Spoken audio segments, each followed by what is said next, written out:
Hello everyone, welcome to our channel. ఈరోజు కథ. వెంకట్రామయ్య ఆ ఊళ్ళో ఒక మోతుబరి రైతు. తెనాగొడవ ఆస్తిపాస్తులకి స్థితిగతులకి ఎలాంటి లోటు లేని సంసారం వాళ్ళదే. వెంకట్రామయ్య తల్లిదండ్రులు చాలా ఉత్తములు.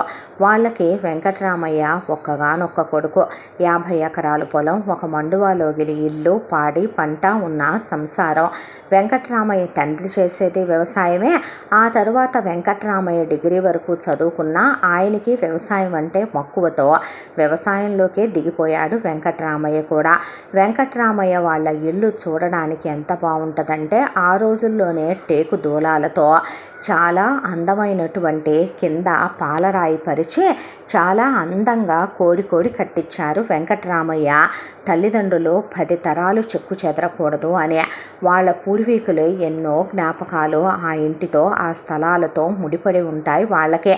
కాబట్టి ఆ ఇల్లన్నా, వాళ్ళు పెంచుకునే ఆవులు గేదెలు అన్న నోరు లేని ఆ ప్రాణులే కాదు, ఆ ఇంట్లో ఉన్న మామిడి చెట్టు దగ్గర నుంచి ఏదన్నా వెంకట్రామయ్యకి చాలా ఇష్టం. వెంకట్రామయ్యకి యుక్త వయసు వచ్చిందనే దాంతో కోడల్ని లేనింట్లో నుంచే తెచ్చుకున్నారు అనసూయనే. అయితే వెంకట్రామయ్య తల్లి ఆవిడ పుట్టింటి నుంచి వస్తూ భారీగానే తెచ్చింది నగా నట్ర.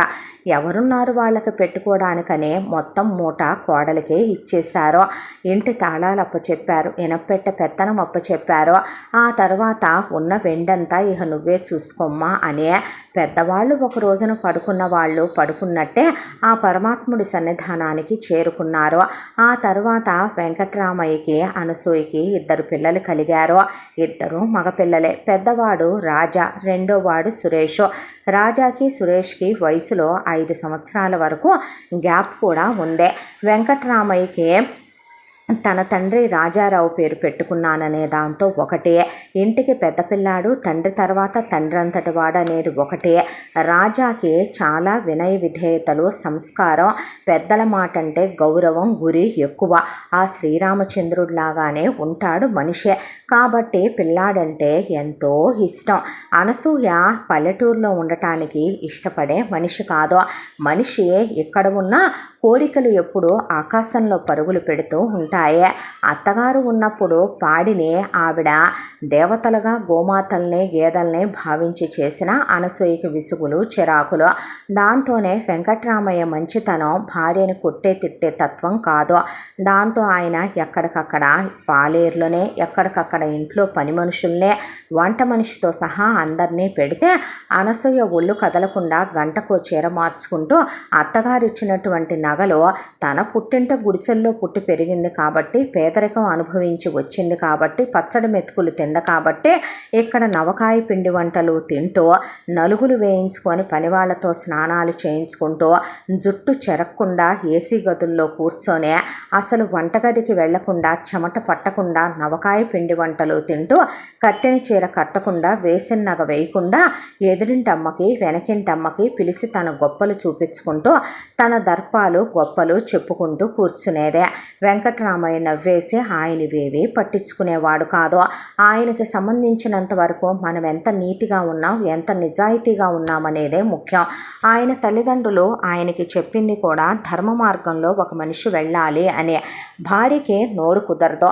ఆయన అసలు భార్య నోట్లో నోరే పెట్టడు. ఆయనకి ఎదురు వెళ్ళి మాట్లాడేంత ధైర్యం అనసూయ చేయదు. ఎందుకంటే వెంకట్రామయ్యకి కోపం వచ్చిందంటే అవతల ఉన్న వ్యక్తిని తునాతునకలుగా నరికేయటానికి కూడా వెనకాడనంత అపర నరసింహుడైపోతాడని తెలుసు. కాబట్టి హద్దుల్లో ఉంటుంది ఆయన దగ్గర. ఆయన వరకు ఆ 50 ఎకరాల పొలం సొంతానికి వేయించి వ్యవసాయం చేయిస్తూ దాన ధర్మాలు, ఆ ఊరిలో ఉన్న అందరు పెద్ద మనుషుల్లో ఒకడిగా ఉంటూ మంచి చెడు చెప్తూ పెద్ద కొడుకుని వెంట తీసుకొని తిప్పటం ఆయనకు అలవాటు. చిన్న కొడుకు అమ్మ పార్టీ. ఎప్పుడు చూసినా అనసూయ చుట్టూ తిరుగుతూ ఉంటాడు సురేష్. ఇలా రోజులు గడిచిపోతూ పెద్దబ్బాయి రాజా ఆయనతో తిరగటం అయితేనేమే, ఆయన చెప్పే మంచి చెడులు వినటం అయితేనేమే, తండ్రి ఎలా మాట్లాడుతున్నాడు, ఎంత బాధ్యతగా ఉంటున్నాడో, తండ్రి లెక్కాడొక్కలు ఎలా చూస్తున్నాడు, తండ్రి వ్యవసాయాన్ని సేంద్రియ పద్ధతిలో ఎలా చేస్తున్నాడు, ఏ ఎరువుల్ని వాడుతున్నారు, ఏ విత్తనాల వల్ల పంట ఎక్కువగా వస్తుంది అనే వ్యవసాయం మీద బాగా మక్కువ పెంచేసుకున్నాడు రాజా. సిటీకి వెళ్ళి చదువుకోవచ్చుగా అమ్మ, తమ్ముళ్ళలాగా నువ్వు కూడా ఇంగ్లీష్ మీడియం బస్సులో పంపుతానంటే వద్దులే నాన్నగారు అని రోజు అదే ఊళ్ళో ఉన్నటువంటి గవర్నమెంట్ స్కూల్కే వెళ్ళటం నాకు ఇష్టం, మీరు అందులోనేగా చదువుకున్నారు, మీరు అక్కడ చదువుకొని కాదా మీకు ఇంత సంస్కారం అని చాలా బాగా చదువుతాడు రాజా. 100కు 100 మార్కులు వస్తాయి. ఇక ఆయన గవర్నమెంట్ స్కూల్కే వెళతానని పట్టుపట్టి అలాగే చదువుకున్నాడు 10th వరకు. అయిపోయాక పక్కనే ఉన్న టౌన్కి ఇంటర్కి వెళ్ళి ఆ తర్వాత ఆయన ఇంజనీరింగ్లో చేరమన్నా కాదని అగ్రికల్చర్ బీఎస్సీ చేశాడు. చేసిన తర్వాత నేను వ్యవసాయమే చేస్తాను నాన్న, నాకు వ్యవసాయం చేయడం అంటేనే ఇష్టం, నా మాట కాదనరుగా మీరు అనేసరికి కొడుకు ఇష్టాన్నే తన ఇష్టంగా భావించిన వెంకట్రామయ్య సరే నాయన అని కొడుకుని తీసుకెళ్ళి వ్యవసాయంలో ఇంకా మెళకువలు నేర్పించాడు. అలా పిల్లాడు చదువైపోయి వ్యవసాయంలోకి దిగి 1 సంవత్సర కాలం పూర్తయిందో లేదో ఎరువులకని ఒకసారి సిటీకి వెళ్ళిన వెంకట్రామయ్యకి చాలా పెద్ద యాక్సిడెంట్ జరిగి హాస్పిటల్లో జాయిన్ చేసి కొన ఊపిరిలో ఉన్నాడని వెంకట్రామయ్య కబురు పెడితే పరిగెత్తుకుంటూ వెళ్ళాడు పెద్ద కొడుకు. రాజా, నువ్వు పుట్టినప్పుడే నా ప్రాణ స్నేహితుడు వీరభద్రానికి నీకన్నా వయసులో చిన్నదే అయినా 3 ఏళ్ళు చిన్నదైన సువర్ణ పుట్టిందే. పిల్ల పెద్దగా చదువుకోకపోయినా పల్లెటూరు పిల్లే అయినా నా స్నేహితుడికి నేను మాటిచ్చాను, నీకిచ్చి ఆ అమ్మాయిని పెళ్లి జరిపిస్తాను అనే, నా మాట పోనివ్వకు నాయనా అని చేతిలో చెయ్యించుకొని మరి ఇక మీదట అన్ని బాధ్యతలు నువ్వే చూసుకోవాలి, నా తర్వాత నువ్వే ఇంటికి నేనవ్వాలి. చూడు నాయన, నువ్వు ఆవేశంతో నిర్ణయాలు తీసుకోకు, ఆలోచనతో నిర్ణయాలు తీసుకోవాలి. నీది కాని దానికోసం ఎలా ఆశించకూడదో, నీదైన దానిని నువ్వు అలాగే వదులుకోకూడదు. మన పెద్దలు మనకిచ్చినటువంటి దేన్ని కూడా నాశనం కానివ్వకుండా చూసుకుంటావు కదూ తండ్రి అని చేతిలో చెయ్యించుకొని కాలం చేసేసాడు ఆయన. ఒక తండ్రి పోయాడనే దానికన్నా స్నేహితుడు పోయాడు. పెద్ద తలకాయ పోయింది. పిల్లాడికి సలహాలు చెప్పి మంచి చెడు చెప్పేవాళ్ళు ఇక ఎవరూ లేరు అనే దాంతో చాలా నలిగిపోయే మనిషి అలా దిగులుగా కూర్చుండిపోయాడు రాజా. అంతా దాంట్లో శవాన్ని తెచ్చి గుమ్మం ముందు పడుకోబెడితే చిన్న కొడుకు 2 కన్నీటి బొట్లు రాల్చి ఒక పక్క కూర్చున్నాడు. ఇక అనసూయ విషయానికి వస్తే ఆయన సమయం అయిపోయింది, పోయాడు, వచ్చిన పని పూర్తయిపోయింది, కాలం చేసేసాడు, ఏం చేద్దాం అని 2 కన్నీటి బొట్లు రాల్చిన తర్వాత ఒక పక్క కూర్చుంది. పెద్ద కొడుకుగా అంత్యక్రియలు పూర్తి చేసి దినదివస కార్యక్రమాలు పూర్తయిపోయిన తర్వాత అన్నయ్య, మరి నాకు ఇంజనీరింగ్లో సీట్ వచ్చింది కదా, నువ్వు చూసుకుంటావుగా ఖర్చులన్నీ కూడాను, నేను ఇంజనీరింగ్ చదువుకోవాలనుకుంటున్నాను, మొత్తం మీద 4 సంవత్సరాలకి కలిపి ఇంజనీరింగ్కి నాకు 40 లక్షల నుంచి 50 లక్షల దాకా ఖర్చు అవుద్ది, నువ్వు ఖర్చుకు వెనకాడే మనిషివేం కాదు కాబట్టి నువ్వే చూసుకో, మరి నేను వెళ్ళి రానా అన్నాడు సురేష్. నేను చూసుకుంటాలే, నువ్వు వెళ్ళు అన్నాడు రాజా. అలా సురేష్ వెళ్ళి హాస్టల్లో జాయిన్ అయి చాలా పెద్ద యూనివర్సిటీలో ఇంజనీరింగ్ చేయడం స్టార్ట్ చేశాడు. రాజా తండ్రి జ్ఞాపకాలతో, తండ్రి చెప్పిన సలహాలతో, తండ్రి చెప్పిన మంచి మాటలతో ఆయన చిరునవ్వునే గుర్తు తెచ్చుకుంటూ ఆయన మంచితనమే పిల్లాడికి వచ్చిందని నలుగురు కొనియాడుతూ, ఆయన లేకపోయినా ఊళ్ళో ఉన్న పెద్ద మనుషులు నలుగురు పిల్లాడికి ఏది మంచో ఏది చెడో వాళ్ళు కలగజేసుకునే బాబాయ్, పెదనాన్న ఇలా అంటే అందరూ కలిసి తలా ఒక మంచి మాట చెప్పేవాళ్ళు రాజాకే. 1 సంవత్సరం పాటు పిల్లాడు అసలు ఏమీ మాట్లాడలా. సంవత్సరం పూర్తయిన తరువాత తండ్రి ఆప్తికం అయిపోయింది. అయిపోయాక అనసూయ దగ్గరికి వచ్చే, అమ్మ, నాన్నగారు చనిపోయినప్పుడు నాన్నగారి స్నేహితులు వీరభద్రం గారు వచ్చారు కదా, ఆయన చిన్ననాటి నుంచి నాన్నగారి స్నేహితులంట, వారమ్మాయి సువర్ణని నాకిచ్చి చేసుకుంటానని మన నాన్నగారు వారి స్నేహితులకి మాటిచ్చారంట. పదమ్మ వెళదాము, వెళ్ళి అడిగి ఆ అమ్మాయిని మన ఇంటి పెద్ద కోడలుగా తీసుకొద్దాం. నాన్నగారు పోయారని అడిగితే పద్ధతి కాదు ఏడాది వరకు అనే దాంతో వాళ్ళు అడగలేదేమో. ఇప్పుడు మనం ఇంకా ఆలస్యం చేస్తే వయసుకొచ్చిన ఆడపిల్లని ఎన్నాళ్ళని ఇంట్లో ఉంచుకుంటారో అనేసరికి నోరు ముయ్యరా చాలే కానీ బుద్ధి తక్కువ వెధవ సన్నాసే. పోయిన నీ బాబుతోనే ఆ మాట కూడా కట్టెల్లో కాలిపోయింది అనుకో. మాట ఇవ్వటానికి అతనెవరు, మాటని అమలుపరచడానికి నువ్వెవడవి? బుద్ధి జ్ఞానం ఉండాలి కాస్త, కాకపోతే కాస్తైనా. మీ ఇద్దరు ఒకళ్ళు అమెరికా ఆస్ట్రేలియాలో, ఒకళ్ళు యూరప్ జపాన్లో సెటిల్ అవుతారులే. ఈ దరిద్రపు పల్లెటూరులో ఈ పేడకంపు మధ్య, ఈ పిడకల మధ్య, ఈ అలగా జనాల మధ్య, ఈ అతి మనుషుల మధ్య, ఈ అడ్డమైన చుట్టరికాల మధ్య, ఈ పొలం పనులు చేసుకునే నీ బాబు మట్టి కంపు కొట్టే వెధవ మధ్య ఉండలేక ఎప్పుడెప్పుడు రెక్కలు కట్టుకొని వెళ్ళిపోదామా? నేను అలా వెళ్ళటానికి వంతెనలై ఒకవైపు నువ్వు, ఒకవైపు నీ తమ్ముడు నిలబడతారని నేను అనుకుంటే, డిగ్రీ చదువుతానని, వ్యవసాయం చేస్తానని, ఈ ఊళ్ళోనే ఉంటానని మొత్తానికి తెచ్చిపెట్టాం, నెత్తి మీద తద్దినం. చాలదని మళ్ళీ ఇప్పుడు దాన్ని పెళ్లి చేసుకుంటావా? ఆ వీరభద్రం గాడికి నెత్తి మీద రూపాయి పెడితే పావలాకి చెల్లడు వాడు. వాడికి ఒక మట్టి కొంప సొంత కొంప, ఒక 5 ఎకరాల పొలం తప్ప ఏమీ లేదు. ఆడికి 3 సంతానం ఉన్నారు. వాడికి ఈ సువర్ణ కాకుండా ఒక కొడుకు, ఇంకో కూతురు కూడా ఉన్నారు. ఏం పెట్టి వాళ్ళు నీకు ఇస్తారనుకుంటున్నావు పెట్టుపోతలో? వాళ్ళు అనా పైసా కట్నం ఇవ్వలేరు. మన స్థాయికి హోదాకి తగినట్టు బంగారం వెండి పెట్టలేరు. పెళ్లి ఖర్చులు పెట్టుకొని పెళ్లి కూడా చెయ్యలేడు వాడు. అలాంటి వాడి కూతుర్ని చేసుకుంటావా? ఇదంతా తీసి పక్కన పెట్టు. నేను చాలా క్లాస్గా ఉండే అమ్మాయిని, చాలా డీసెంట్గా ఉండే అమ్మాయిని, రిచ్గా ఉండే అమ్మాయిల్ని, ఎడ్యుకేటెడ్గా ఉండే కోడళ్ళని తెచ్చుకోవాలనుకున్నాను ఇంటికి కోడళ్ళుగా. అది 5వ తరగతి చదువుకుంది, అడుక్కు తినేది, పేడ పిడకలు, గేదెలు, ఆవులు, మేకలు, కోళ్ళు, కుక్కల మధ్య పెరిగిందది. దాన్ని తీసుకొచ్చి నువ్వు పెళ్ళాంగా చేసుకుంటావా? మొరటుది రాదే, మోటుది రాదే అంటే, అమ్మ నేను వస్తావా అని అడిగాను. రావాలనుకుంటే నాన్న తర్వాత నువ్వు నాకు ఉన్నాననుకుంటే రా, లేదనుకుంటే కనుక నేను ఊళ్ళో 4 పెద్ద మనుషుల్ని తీసుకెళ్ళి మాట్లాడి వివాహం చేసుకుంటాను. కట్న కానుకల విషయాలకే వస్తే నువ్వు అర్థనా తేలేదనే విషయం మర్చిపోయావు. నీకు పెళ్లి బట్టలు కూడా నానమ్మే తాతయ్యే పంపించారనే ఊరంతా తెలుసమ్మా. ఎందుకు ఇప్పుడు ఆ మాటలు? కనీసం వాళ్ళకి 5 ఎకరాల పొలం, సొంతిల్లు అన్నా ఉందే. మనది వాళ్ళది ఒకే కులం కూడాను. అన్నిటికన్నా ముఖ్యంగా నాన్న మాటిచ్చారు. ఆయన మాట పోయిన రోజున ఈ రాజా పోయినట్టే. ఇంకో విషయం చెప్పనా అమ్మ? అనాకాని తీసుకురాని చాలామంది 50 ఎకరాల ఆసాముల్ని పెళ్లి చేసుకొని రాజ్యాలు ఏలుతున్నారు ఏసీ గదుల్లో కూర్చొనే. తనదే ఉందలే కానీ అమ్మ, చెమట పట్టకూడదని పనులు చేయకుండా గంటకో చీరలు మార్చుకొని బ్రతకట్ల జనాలు. అంతకన్నా తీసేసింది కాదులే తను అనేపాటికే పెద్ద కొడుకు తన్నే అన్నాడనే అసూయ ఒకటే, పెద్ద కొడుకు మొగుడు బుద్ధులు వచ్చాయనే మంట ఇంకొక వైపున. కడుపు మంటే అయినా 10 మందిలో చీ అనిపించుకోలేక మనకెందుకు పాడు దరిద్రం అనే ఆ పెళ్ళికి వెళ్ళింది. మాట్లాడడానికి పెళ్లి చూపులకి వెళ్తే ఊళ్ళో పెద్ద మనుషులందరూ కూడా రాజా వెంట వచ్చారు. వచ్చి, రాజా వీరభద్రం మామయ్య, మా నాన్న ఇలా మాటిచ్చారంట కదా మీకు, మీ అమ్మాయి సువర్ణని నాకు చేసుకుంటానని అమ్మాయిని అడగడానికే వచ్చాము. అమ్మ నేను వీళ్ళందరినీ తీసుకొని అని అడిగితే వీరభద్రం రాజా చేతులు పట్టుకున్నాడు. వెంకట్రామయ్యతో పాటే వాడిచ్చిన మాట కూడా ఆ రోజే తగలబడిపోయింది అనుకున్నానయ్యా.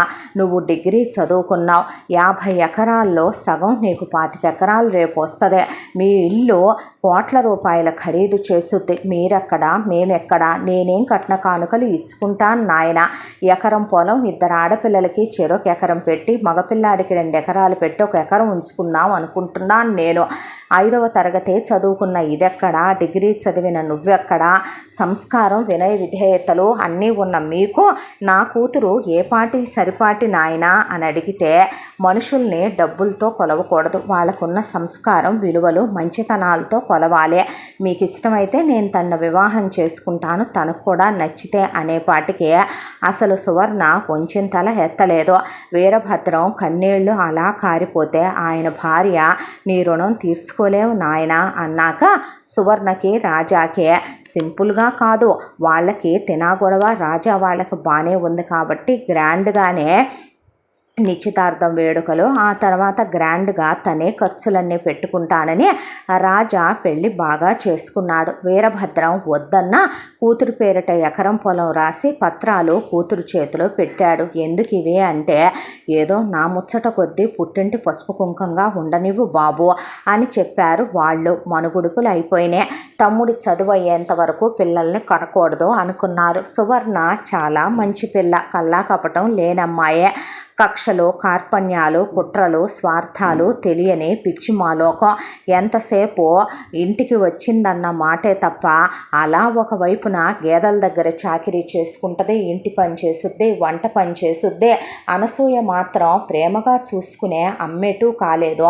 అత్త కూడా కాలేక ఆ అమ్మాయిని ఏదో ఒక పని మనిషిలాగా, ఒక పాలేరుగాడి కూతురులాగా, ఏమే బైతు, ఏమే పల్లెటూరుదానా, ఉసే చదువు సంజ లేని మొద్దు, ఎట్రావే అంటే, ఏమిటమ్మా పిలుపు, తనకొక పేరు లేదా, ఎందుకు అలా మాట్లాడతావు, తను ఇంటి కోడలని మర్చిపోయే, నోరు ముయ్యవయ్యా అనేది కొడుకుని. ఆ తర్వాత ఏంటత్తయ్యా అనే, నేను ఏం పట్టించుకోనులే నువ్వు ఊరుకో అనేది ఆ అమ్మాయి రాజాని. రాజాకి జాలేసేది సువర్ణని చూస్తే.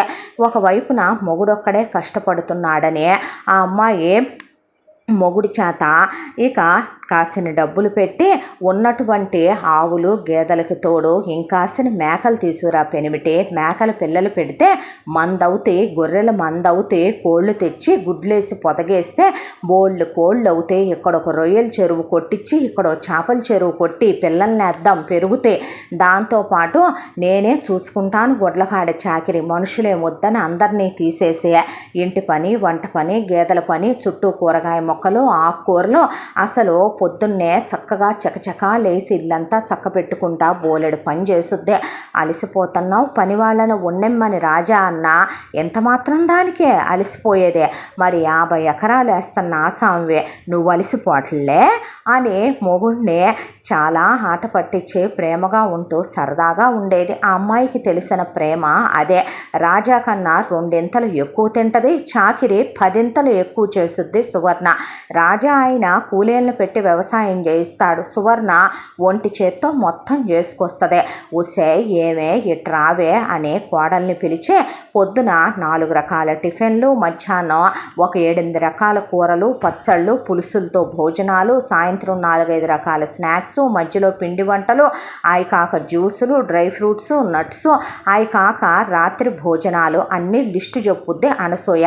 టకా టకా టకా చేసుకుంటూ వెళ్ళిపోద్ది సువర్ణ. అంతా దాంట్లో కాళ్ళు నొప్పిగా ఉంది ఎట్రా అంటే నూనె వేడి చేసుకొచ్చి కాళ్ళకి రుద్ది మర్దన చేసి, ఆ తర్వాత తలనొప్పిగా ఉంది తలపట్టు అని బాగా తిని ఒళ్ళు పెంచి ఏసీలోంచి కదలకుండా ఆ అమ్మాయితో తనేదో ఒక అంతఃపుర స్త్రీ, ఆ అమ్మాయి ఏదో ఓ చెలికత్త అన్నట్టు పనులు చేయించుకునేది. దానికి తోడు పొద్దున్నే ఒక కాలకృత్యాలు మాత్రమే అనసూయ తీర్చుకుంటుంది.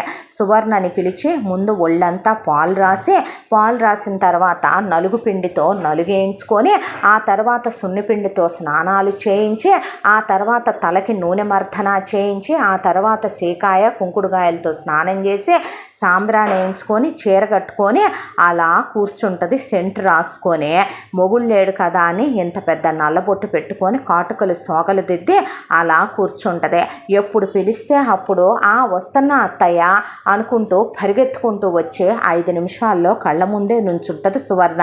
తలకి రంగేవే, కాళ్ళకు గోల్డ్ రంగేవే, ఇదిగో ఈ పక్కన కొంచెం జుట్టు నెరిసినట్టుంది చూడవే, తలదువ్వి ముడేయువే, తలకి హెన్నా పెట్టవే, అదే ఇదే అని ఆ అమ్మాయి చేత అన్నీ చేయించుకుంటా ఉంటుంది. అంతా దాంట్లో ఆ అమ్మాయిని నలుగురు అమ్మలక్కల్ని పిలిచి హీనంగా ఆ అమ్మాయిని హేళన చేయటం, ఆ అమ్మాయిని బాడీ షేమింగ్ చేయటం, ఆ అమ్మాయిని వెక్కిరించటం, ఆ అమ్మాయిని చులకనగా మాట్లాడటం, ఆ అమ్మాయి పుట్టింటి వాళ్ళని దూషించటం, వాళ్ళని తీసేసి మాట్లాడటం, ఇవన్నీ అనసూయకి పరిపాటైన విషయాలు. రాజాకి విసుగొస్తూ ఉండేదే, కోపం అసహనం వచ్చి అడిసి పడేస్తూ ఉండేవాడు. పోనీ ఏ ఆడపిల్ల ఏ అత్తింటికి వెళ్ళాక ఏ అత్త అమ్మ అవుద్దే, అలా కోటికొకళ్ళు ఉంటారేమో పెనివిటే, నువ్వున్నావుగా నాకు అనేసి నవ్వేసి వెళ్ళిపోయేది సువర్ణ. ఆ అమ్మాయి పాడి చేసే డబ్బులు, ఆ మేక పిల్లలు, ఆ గొర్రె పిల్లలు, ఆ రొయ్యలు, ఆ చేపలు, ఆ నాటుకోళ్ళు అమ్మే డబ్బులే బోలెడు వస్తాయి. బ్యాంకులో ఒక అకౌంట్లో వేసేవాడు రాజా. భార్య కష్టజీవనే అతనికి తెలుసు. ఈలోపు తమ్ముడు మొత్తం మీద 4 సంవత్సరాల ఇంజనీరింగ్కి 50 లక్షలు, 2 సంవత్సరాల పీజీకి 30 లక్షలు, ఎట్టకేలకి చాలా పెద్ద యూనివర్సిటీలో చదివి పెద్ద చోట ఉద్యోగం వచ్చింది అని చెప్పి వచ్చాడు. వచ్చిన తర్వాత సరేనని చెప్పి మరి ఉద్యోగంలో చేరుతున్నావా అంటే, ఆ ఉద్యోగంలో చేరటం నాకు ఇష్టం లేదన్నయ్యా, నేను ఒక అమ్మాయిని ప్రేమిస్తున్నాను, ఈ అమ్మాయి పేరు మానస, ఈ అమ్మాయి వాళ్ళ అమ్మా నాన్నలు కూడా మా పెళ్ళికి ఒప్పుకున్నారు, ఇన్నాళ్ళుగా కూడా మేమిద్దరం నేనే హాస్టల్లో లేను, ఇద్దరం కలిసి ఒక ఫ్లాట్ తీసుకొని లివ్ ఇన్ రిలేషన్షిప్లో ఉన్నామనే పాటికి రాజాకి చివుక్కుమనిపించి కొంచెం ఎబ్బెట్టుగా అనిపించింది ఆ మాట. నీకు నచ్చిందా అమ్మ మానస అని అనసూయని అడిగితే జీన్స్ ప్యాంటు టీషర్టు వేసుకొని కొంచెం ఎంబారసింగ్గానే ఉంది. ఆ అమ్మాయి కట్టు బొట్టు తీరు చూడటానికే చాలా పాష్గా అందంగా ఉంటే చదువుకున్న పెళ్ళైతే ఆ అమ్మాయికి ఏమైందిరా అని వెంటనే పెళ్లి సంబంధం మాట్లాడటానికి వెళితే, మానస వాళ్ళ అమ్మా నాన్న అంతా బాగానే ఉంది, మరి ఆస్తిలో వాటాల సంగతి ఏంటి, మీ ఆయన వాటాలు మరి ఎలా రాసిపోయినట్టు, ఏం పెట్టినట్టు ఆయనేమీ రాయలా, ఉన్నది 2 కొడుకులకి చెరో సగం చెరి సమానమే అనేసింది అనసూయ. అన్న తర్వాత బంగారం చెరి సమానమే, ఇల్లు వాకిళ్ళు అన్నీ చెరి సమానమే, పెద్ద డబ్బేమీ లేదులేండి బ్యాంకీలో, దాన ధర్మాలని వాళ్ళ బొంద భూషణం అని మొత్తం తగలేసిపోయారు, ఏదో కొద్ది గొప్ప ఉంది, ఉన్నది చెరిసగమే అనేసింది అనసూయ. అన్న తర్వాత సరే ఈ పెళ్ళి మాకు ఇష్టమేను అని చెప్పారు. చెప్పిన తరువాత సురేషు చాలా తెలివైనవాడు. ముందు చాలా గ్రాండ్గా ఎంగేజ్మెంటు పెళ్ళి అయిన తర్వాత మరి ఉద్యోగంలో చేరవారా అంటే, లేదన్నయ్య నేను మానస అబ్రాడ్ వెళదాం అనుకుంటున్నాము, అబ్రాడ్ వెళ్ళి ఎంఎస్ చేస్తాము, అక్కడైతే గనక $4 సంపాదించుకోవచ్చు అంటే, ఈ దరిద్రుడు నా కళ నెరవేర్చకపోయినా వీడు పేరుకు రాజు, వీడు పనిలో బంటు, నీకే నానా నువ్వు సురేష్ అయితే నువ్వు ఏదైనా సాధించగలవు, వెళ్ళిరా నాయన అనేసరికి ఇవ్వరా వాడికి డబ్బులు అందే. అన్న తర్వాత ఎంత అంటే 50 లక్షలు నాకు 50 లక్షలు మానసకే అన్నాడు. ఆ అమ్మాయికి తనెందుకు ఇవ్వాలో రాజాకు అర్థం కాలేదు. చుట్టుపక్కల వాళ్ళు మీ అత్తగారోళ్ళు ఇవ్వాలరా, నీ పెళ్ళానికి కట్నం కూడా ఏమి ఇవ్వలేదుగా, అలా అంటే వదినేం తెచ్చింది కట్నం అని నేను అడిగానా అన్నాడు సురేష్.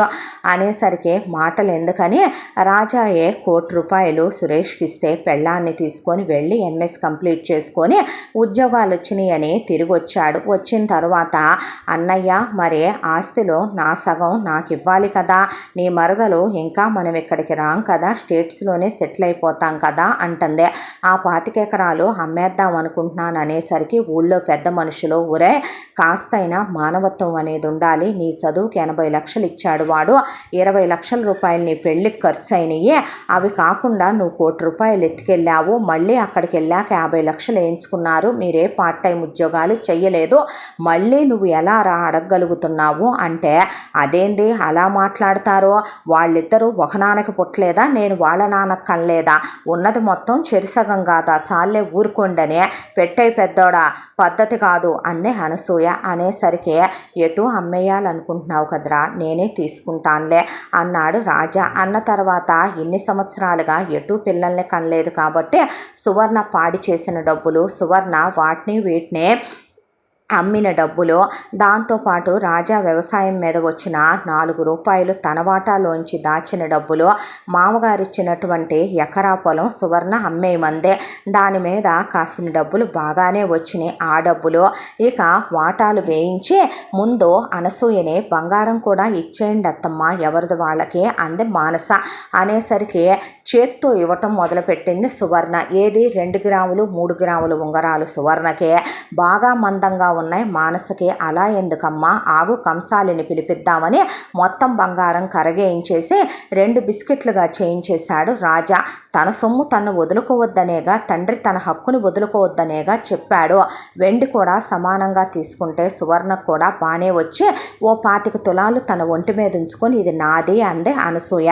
ఇకేమీ మాట్లాడలా. ఆ బంగారం కూడా కుదువ పెట్టి కొంత డబ్బు ఆ అబ్బాయికి ఉన్న మంచితనానికి అప్పు పుట్టదా, అప్పుగా తీసుకొని మరి తమ్ముడు తమ్ముడు వాటాకు వచ్చిన 25 ఎకరాల పొలం తను కొనేశాడు.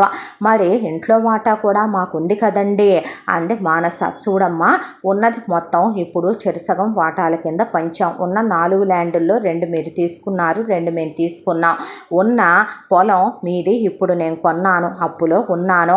ఇప్పుడు అనవసరమైన విషయాలు అనవసరం. మీరు రాకుండా ఏముండరుగా, ఈసారి వచ్చినప్పుడు లెక్క చూసి తీసుకుందరు కానీ ఇల్లు పడగొట్టటాలు, ఇల్లు సగాలు అమ్మటాలు, నాన్నగారి జ్ఞాపకాలు ఉన్నాయి. అలాంటివి చేస్తే నాలో నుంచి మరో మనిషి వస్తాడు బయటకని రాజా అనేసరికి గొడవలు వద్దని ఇద్దరు వెళ్ళిపోయారు.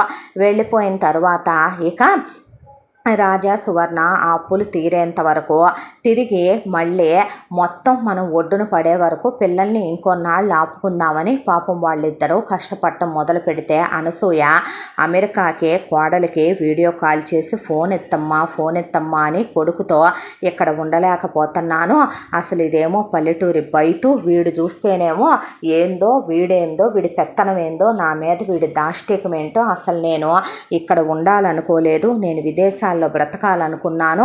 ఈ దరిద్ర పల్లెటూరులో వీళ్ళందరి మొహాలు చూస్తూ ఉండాలంటే నాకు అసహ్యం వేస్తుంది. చిన్నోడా, నన్ను తీసుకెళ్ళిపో నాయనా, నా బంగారు తండ్రి కదా అనే ఒక సంవత్సరం పాటు వాళ్ళని షంటుకు తిందే అనసూయ.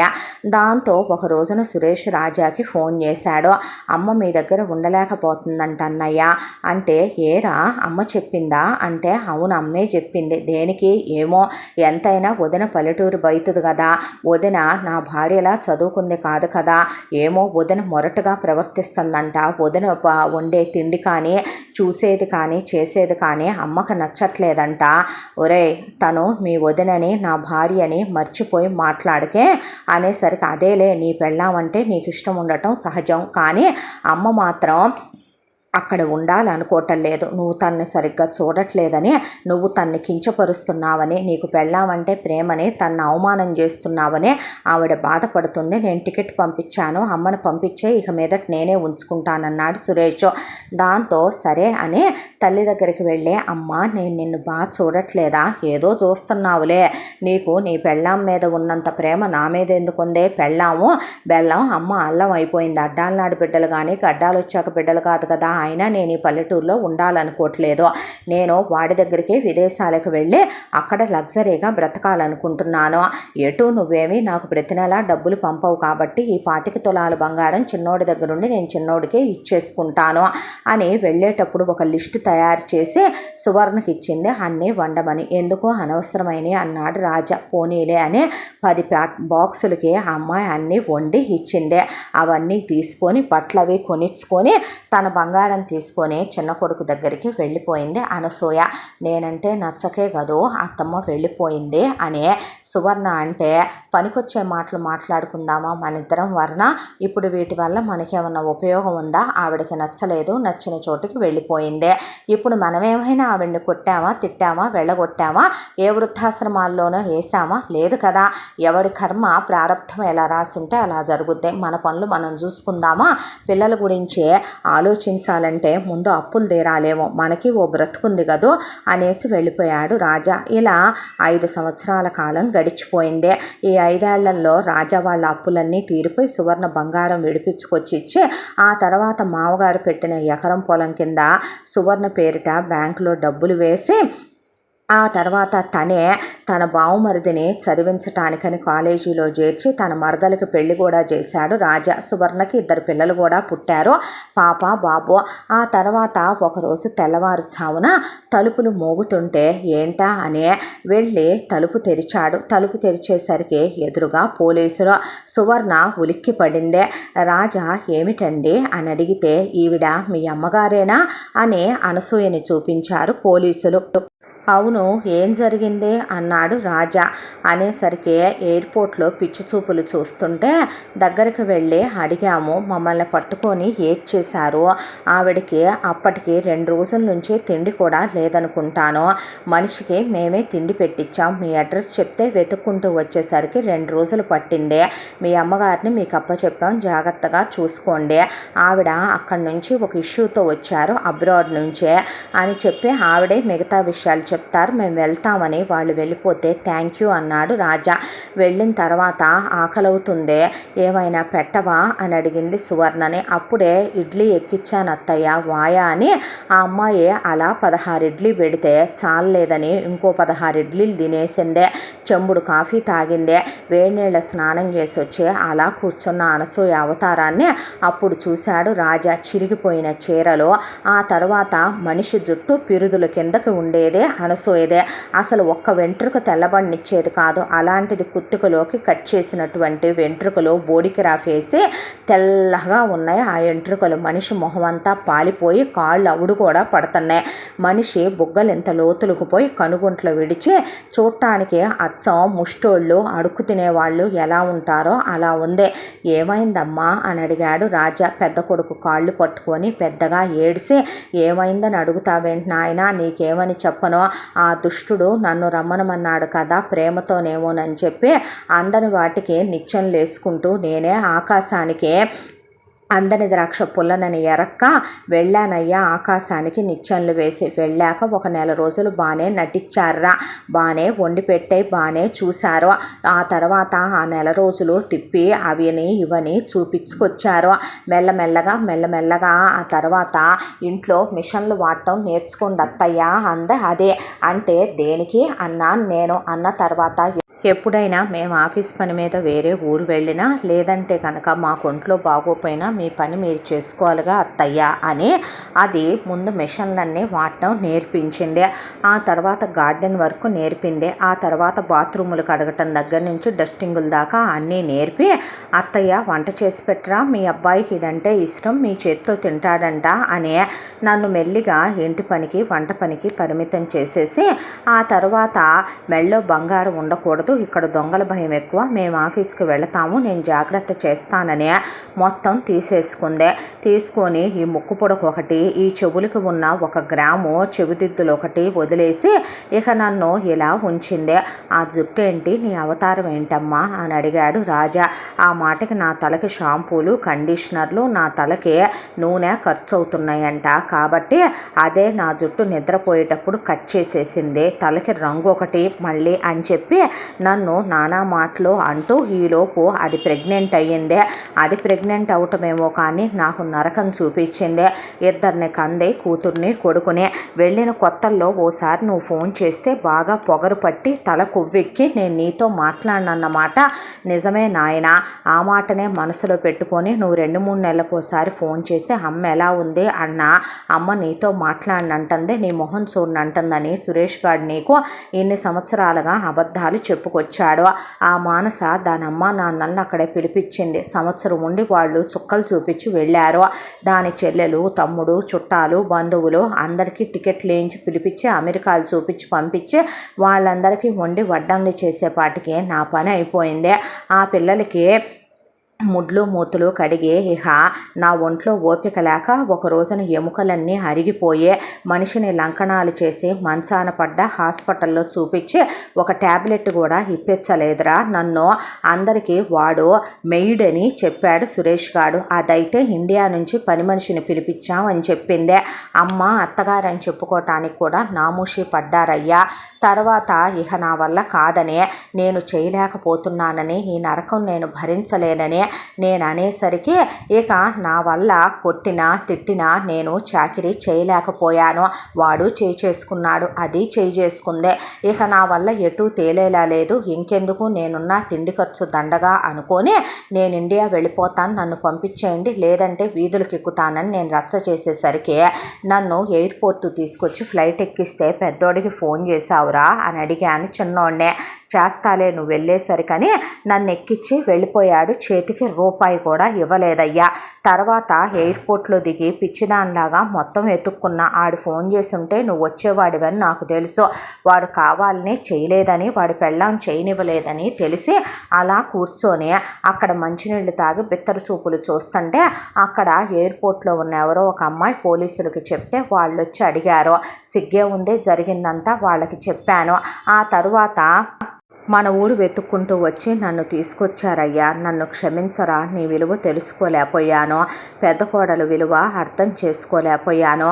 నీకు పిల్లలు పుట్టారని కూడా నాకు తెలియదు పెద్దోడా అని కాళ్ళు పట్టుకుంటే చచ్చిన పాముని ఇంకేం చంపుతామని అత్తయ్యకి బట్టలు కూడా లేవనుకుంటాను అనేసరికి చిన్నోడిని ఫోన్ చేసి అడగవా కడగవా అంది రాజాని అనసూయ. ఏమని అడగను? నీకై నువ్వే వెళ్ళి నీ ప్రారంధాన్ని నువ్వే చేసుకుంటే నా 25 తులాల బంగారం కాజేశారయ్యా, వెండంతా నొక్కేశారయ్యా, నువ్వు అడగరా? అడిగితే వాడిస్తాడా అమ్మా? ఎందుకు ఇప్పుడు అనవసరమైన విషయాలన్నీ పద అని సిటీకి తీసుకెళ్ళి హాస్పిటల్లో చూపించి ఆ తర్వాత ట్రీట్మెంట్లు చేయించి ముందు ఆ తలకి రంగేయించి మంచి బట్టలు కొనిపెట్టి తీసుకొచ్చి కోడలు కన్న తల్లిలా చూసుకుంటూ తిండి పెడుతుంటే బాగా బుద్ధి వచ్చి ఇప్పుడు నువ్వు ఒక్కదానివే ఎలా చేసుకుంటావు? మా పిల్లల్ని నేను పట్టుకుంటాలేవే, వంట పని నేను చేసి పెడతాలేమ్మా, ఇంటి పని మొత్తం నువ్వే చేయబాకే, ఈ వయసులో తెలియదే, నా వయసు వచ్చేపాటికే బాధలన్నీ వస్తాయమ్మా, పని మనుషుల్ని పెట్టుకోవే బంగారు తల్లి అనే కోడల్ని దగ్గరికి తీసుకొని కూతుర్లా చూసుకుంటూ మనవడు మనవరాలతో ఆడుకుంటూ కొడుక్కి పెద్దదానిగా సలహాలు చెప్తూ తప్పుడు మాటలు మానేసి ఇదివరకు ఇట్లా కాకుండా బుద్ధి తెచ్చుకొని జ్ఞానం తెచ్చుకొని ఆధ్యాత్మిక చింతన పెంచుకొని పోయిన మొగుడికే రోజుకు 100 సార్లు క్షమాపణ చెప్పుకుంటూ ఇక చాలా మారిపోయింది అనసూయ. ఆ తర్వాత ఒక 3 సంవత్సరాలకి చిన్న కొడుకు పెళ్ళాన్ని పిల్లల్ని తీసుకొని ఇండియాకి వచ్చానని ఇక్కడికి వచ్చాడు. వచ్చి రాగానే ఇక తల్లిని దానిక ఒంట్లో బాగోటం లేదు, మందుల మీద బ్రతికే మనిషి అయిపోయింది. పిల్లల్ని ఇల్లు నేను హ్యాండిల్ చేసుకోలేకపోతున్నాను, నువ్వు ఆరోగ్యంగా బలంగా బాగానే ఉన్నావుగా అమ్మా, రావచ్చు కదా అన్నయ్య అన్నట్టు ఇంట్లో సగం వాటా డబ్బులు మాకు ఇవ్వాలి కదా, ఆ రోజు నీ మరదలతో నువ్వు తర్వాత ఇస్తానని చెప్పావు కదా అనేసరికి అనసూయ చెప్పు తీసుకొని కొడుకుని కోడల్ని పెద్ద మనుషులందరినీ పిలిచి దవడలు వాచిపోయేలా కొట్టి ఎందుకు ఇవ్వాలరా ఇల్లు, మీ నాన్న పోతూ పోతూ నాకే గతి పట్టుద్దోనని ఆ ఇల్లు నాకు రాసిపోయాడు. పెద్దోడు నీ ఇంజనీరింగులకి నీ ఎంటెక్కులకి 80 లక్షలు, నీ పెళ్ళికి 20 లక్షలు, నువ్వు అబ్రాడ్ వెళ్తే 1.5 ఇచ్చాడు. ఆ మొత్తం లెక్కలు చెప్పు, నా 25 తులాల బంగారం ఏది లెక్కలు చెప్పు, నీ పెళ్ళాం చేసుకున్న మహాపాపాలకి దానికి రోగాలు పుడితే ఎవడికి తప్పు? మొదటి నుంచి పెద్దోడు కష్టాలు పడుతూనే ఉన్నాడు, నువ్వు సుఖాలు అనుభవించావు కాబట్టి ఇప్పుడు నీ పనులు నువ్వు చేసుకోరా నీచుడా. తల్లిని పని మనిషిగా రమ్మనమంటున్నావా? నేను చచ్చిన రోజు తలకొరివి పెట్టడానికి కూడా నువ్వు రావద్దురా పాపాత్ముడా. నీలాంటి వాడిని కన్నాను చూడు, నేనెంత పాపిష్టిదాన్ని అయితే నువ్వెంత పాపిష్టి వెదవ్వో. నేను మారాను కానీ నీలాంటి పశువులు ఏనాటికి మారవనే. ఇంకోసారి ఊరి పొలిమేరల్లోకి వస్తే నిన్ను చంపి నేను చస్తానని గెంటేయించింది అనసూయ. ఆ తర్వాత సురేషు మానస పారిపోయారు అక్కడి నుంచి.